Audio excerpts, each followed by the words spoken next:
Hello भैया, स्वागत है आप सभी का मेरे यूट्यूब चैनल स्कूल ट्यूशन गुरुजी में।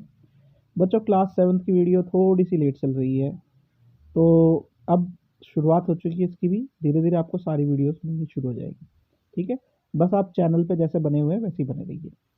तो आज हम शुरू कर रहे हैं बच्चों आपका चैप्टर 2, अध्याय 2, न्यूट्रिशन इन एनिमल्स, यानी प्राणियों में पोषण। तो चलिए बच्चों इसे शुरू करते हैं। तो सबसे पहली चीज़ आती है बच्चों, न्यूट्रिशन इंक्लूड्स, यानी जो एनिमल न्यूट्रिशन है वो क्या क्या जो है अपने अंदर शामिल करता है। पहली चीज़ है न्यूट्रिशनल रिक्वायरमेंट, यानी पोषण संबंधी सभी आवश्यकताओं को वो पूरा करता है। दूसरा क्या चीज़ है उसमें हमें देखने को मिलता है, मोड ऑफ इनटेक, यानी हम किसी भोजन का सेवन किस तरीके से करते हैं। तीसरी चीज़ जो हमें देखनी है बच्चों वो है यूटिलाइजेशन बाय द बॉडी, यानी शरीर उस भोजन का उपयोग किस तरीके से कर रहा है बच्चों। तो ये तीन बेसिक चीज़ें हैं जो हमें देखनी है बच्चों। अब थोड़ा सा जरा न्यूट्रिएंट की रिक्वायरमेंट जो हम पिछली क्लास में पढ़ चुके हैं उसे देख लेते हैं बच्चों। कार्बोहाइड्रेट, फैट्स यानी वसा, प्रोटीन, विटामिन, खनिज यानी मिनरल्स, ये सारे के सारे हमें अलग अलग चीज़ों के लिए चाहिए। जैसे कार्बोहाइड्रेट और फैट का अगर बात कर ले तो ये हमें एनर्जी सोर्स के लिए चाहिए। प्रोटीन की अगर बात करें तो बॉडी बिल्डिंग के लिए चाहिए, यानी शरीर के रख रखाव के लिए चाहिए। और विटामिन और मिनरल्स की बात करें तो रोगों और बीमारियों से दूर रहने के लिए चाहिए। तो ये क्या कह सकते हैं, बेसिक रिक्वायरमेंट है इन सब चीज़ों की हमें, ताकि हम अच्छी तरीके से रह सकें। अब इनको पूरा करने के लिए हम कई तरह के जो फूड सोर्सेज, जैसे कि आप देख सकते हैं, वो खाते हैं बच्चों।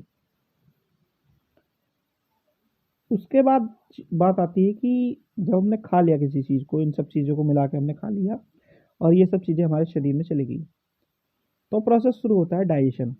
वो होता क्या है बेसिकली बच्चों, breaking down of complex food to simple substances, यानी जटिल भोजन को सरल पदार्थों में तोड़ना। इस प्रक्रिया को ही हम डाइजेशन कहते हैं।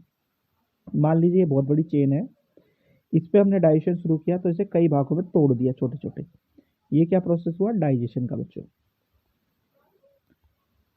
अब बात आती है mode of Intex of food very in different organism, यानी अलग अलग जीवों में भोजन ग्रहण करने का तरीका अलग अलग होता है। जैसे अगर आप देखें, कोई अगर बत्तख हो तो वो सीधे भोजन को खाती है, ठीक है। अगर मधुमक्खी या मच्छर की बात करें, मॉस्किटो की बात करें, तो ये क्या करते हैं, सक करते हैं अपने, यानी जूस के रूप में सक करते हैं चीज़ों को, ठीक है। तो इस तरीके से ये सारी चीज़ें अलग अलग होती है। और इसका एक उदाहरण आपने देखने को मिला होगा, आपकी टेक्स्ट बुक में भी आपको एक इस तरह की टेबल मिली होगी जिसमें name the kind of food and modes of feeding by different animals, यानी विभिन्न जानवरों के भोजन के प्रकार, उन्हें खाने के तरीके, ये आपको देखने को मिले होंगे, ठीक है। अब उनका भोजन क्या है और खाने के तरीके क्या क्या है, ये अलग अलग चीज़ें आपको देखने को मिली होगी। जैसे आंट की अगर बात कर ले, आंट क्या है, कोई भी चीज़ खा लेती है ना। चीनी हुआ, रोटी हुआ, इस तरह की चीज़ें। तो फीडिंग क्या है उसका, चुइंग, एक तरह से खाना उसका, ठीक है। इस तरीके से आप इस टेबल को कंप्लीट कर सकते हैं, आपकी बुक में भी दी हुई थी। अब जरा एक एग्जाम्पल के थ्रू से समझने की कोशिश करते हैं, ठीक है बच्चों। तो इसमें देख लेते हैं बच्चों, न्यूट्रिशन इन स्टारफिश, यानी स्टारफिश में पोषण कैसे होता है। तो जब स्टारफिश की बात करते हैं बच्चों, ये फीडिंग करती है अपनी हार्ड सेल्स जो होते हैं, कठोर कवच के जो ढके जानवर होते हैं, उन्हें खा करके अपने जीवन को चलाती है। स्टारफिश बेसिकली करती क्या है, अपने स्टोमक को,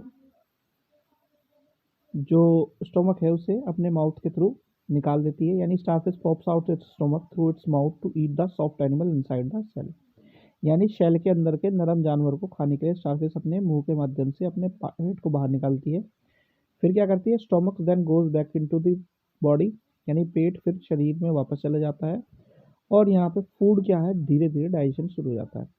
यानी कि जैसे कि जो बाहर का जो लेयर होती है वो हार्ड पार्ट की बनी होती है, लेकिन उसके अंदर सॉफ्ट एनिमल रहता है, ठीक है। तो ये क्या करती है, सॉफ्ट एनिमल के पास जाकर के अपने पेट को उसे डाइजेस्ट करती है और धीरे धीरे फिर अंदर जाकर के बॉडी में वापस स्टोमक, डाइजेशन का प्रोसेस धीरे धीरे शुरू हो जाता है बच्चों। अब सीधे ही ऐसी बात आती है क्या, कि स्टेप्स इन एनिमल न्यूट्रिशन क्या हो सकते हैं। ठीक है, अब बात आती है बच्चों कि स्टेप्स इन एनिमल न्यूट्रिशन यानी जो पशु है या जंतु है उसके पोषण में क्या क्या जो स्टेप्स होते हैं वो होते हैं। तो बेसिकली सबसे पहले होता है बच्चों इंडाइजेशन यानी इंजेशन, सॉरी, इंजेशन होता है अंतःग्रहण, यानी किसी जानवर का यानी किसी भी एनिमल का इनटेक ऑफ फूड जिसे बोल देते हैं, मतलब अपने अंदर खाने को लेने की प्रक्रिया बच्चों। फिर उसके बाद होता है डाइजेशन यानी break down of complex food into simpler molecules, यानी पाचन, जटिल जो भोजन है उसका सरल अणुओं में टूटना। फिर एब्जॉर्प्शन, एब्जॉर्प्शन यानी डाइजेस्टेड फूड में पार्टिकल्स में से जो जो जरूरी चीज़ें है वो ब्लड स्ट्रीम में चला जाना, यानी पचे हुए भोजन के में से जो कण उसके लिए जरूरी है वो सारे के सारे रक्त में ले जाना। फिर बात आती है बच्चों एसिमुलेशन यानी utilisation of digested food for energy and materials essential for the body, यानी आत्मसातीकरण के लिए शरीर के लिए आवश्यक ऊर्जा और सामग्री के पचे हुए भोजन का उपयोग करना, यानी जो बेसिकली जो हमने पहले पिछले स्टेप में अब्जॉर्प्शन किया था यानी अवशोषण किया था उसका यूज करना, उस वस्तुओं का यूज करना किसी काम को करने के लिए। और आखिरी में आता है बच्चों इजेशन यानी removal of waste from the body, यानी निष्कासन, शरीर से अवशिष्ट पदार्थों का निष्कासन बच्चों। तो ये बेसिक स्टेप्स है एनिमल न्यूट्रिशन में और ये सब चीज़ें हमें समझनी है। और इसमें जो हमें पढ़ना है बच्चों बेसिकली पढ़ना है आपका ह्यूमन डाइजेस्टिव सिस्टम यानी मानव पोषण तंत्र या मानव पाचन तंत्र। ठीक है बच्चों, और उसे पढ़ेंगे हम नेक्स्ट पार्ट में। तो बच्चों यहाँ पे होती है आपकी वाली वीडियो कंप्लीट। आशा करता हूँ आपको वीडियो अच्छी लगी होगी। Thank you.